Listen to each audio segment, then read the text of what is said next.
Hello mga kasari, magandang araw, panibagong vlog, have a good day!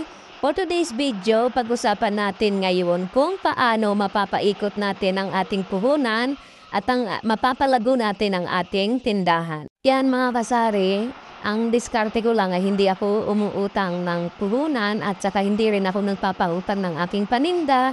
At hindi tayo nagpapakulang ng piso-piso dahil importante po ang piso sa ating tindahan. So, yan lang po ang diskarte ko at saka pinapaikot ko lang kung ano po yung mabenta sa tindahan ko, yun lang po yung dinadamihan ko ng stat para hindi rin po tayo magkaroon ng mga expired. So, yan mga kasari, yan lang po ang technique natin para hindi po tayo mangutang ng ating puhunan. Paikutin lang natin ng hindi tayo namumutang para hindi rin masakit sa ulo. Ang may naniningil araw-araw.